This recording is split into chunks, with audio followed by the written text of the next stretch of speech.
on stage. It's a stage romance. We were opposites in Hello Dolly, 1971, in Miami at NEO A&M. And they say that, as you know, stage romance never lasts. And that is a really hard question. Well, Obviously, common interest. I guess that's the easiest way to that's explain exactly right.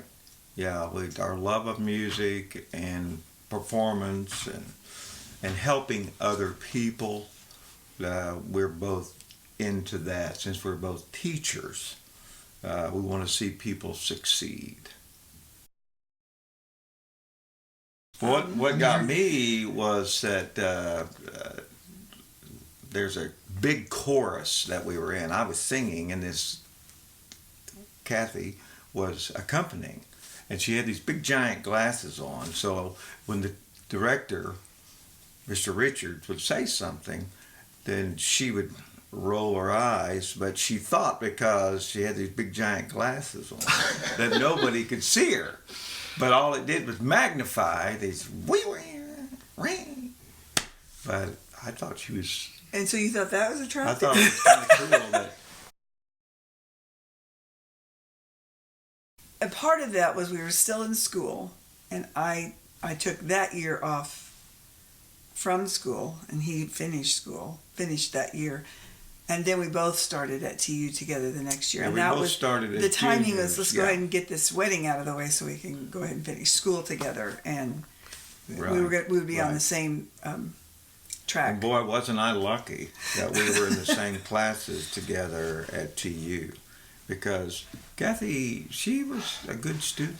And she knew how to write papers. I'm not saying that I used all of her papers, but it was. No, I wrote two. Yeah, and if it wasn't for her, I'd still be at TU working on that bachelor's.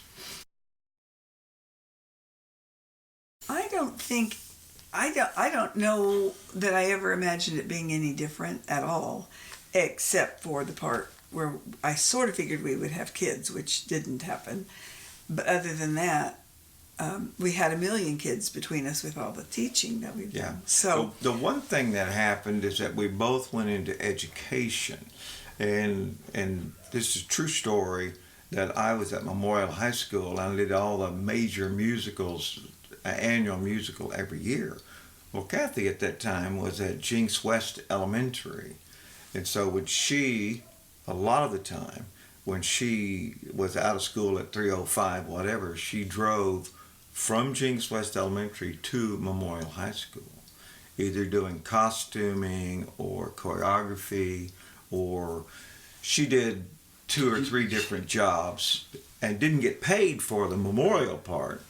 But when I retired in 2004, my job, I figured at that time, was to help her whatever she needed for the rest of our lives, because she gave her life to that. But that would be the only thing talking about being married life. Our married life isn't like normal married life because of that. You can imagine that's 24 hours a day of doing musicals. Well, and there's a time, we're past it now, but I said that we've owned our house for 40 years, but we've only lived there for 20 because we're either at rehearsal or performance or whatever. I decided I don't get gas in the car. That's not going to be my job. And I don't mess with the lawnmower because I don't want to mess up my hands. No. I don't want to cut off a finger. Oh, that's bad. But I don't. Again, since we didn't have kids, that kind of defines sometimes. But no, we don't know that kind of pain. Everybody of raising kids. Yeah, that's true. But everybody, I think you rise to what you can and can't do. Neither one of us are great cooks, but we both do what we do. And we know where all the restaurants are. Well, it was kind of decided for us. Yeah. And once we found out we couldn't have kids, then the next question was, do we adopt? And at that point, it was getting later, and part of the thing too is that we were so busy that if we adopted, if we had kids, we'd have to leave them at home by themselves. People frown on that. They really do. So one of the things that we've done that consistently through our life is that we love the church and we love the people. So Kathy's been the organist and I've been a choir director every year since we got married. Somewhere. I get it, yeah. And that's a through that we've had. We know where we're going to be on Sunday. Another set of rehearsals. Yeah, there was a time every other spring break in the 80s to 2000, right in there, that we would take 30 or 40 kids to New York to see 7 or 8 shows on spring break. That's cool. Every other year. But that was neat.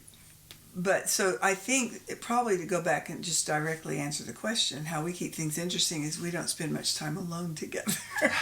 There's always a crowd. There's always a group of people either rehearsing or traveling. Or... Yeah. Whoa.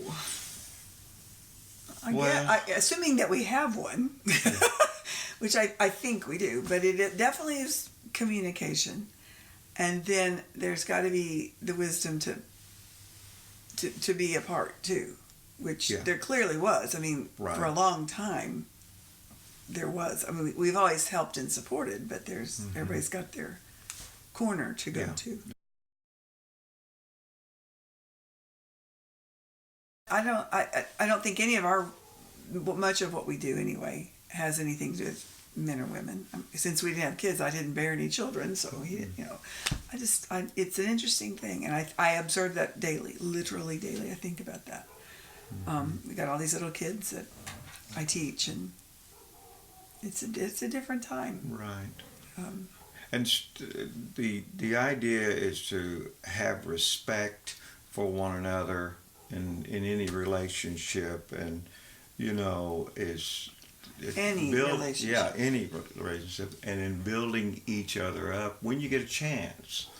And because we have seen couples that they're not very nice to each other. They just don't get along and where they could or should.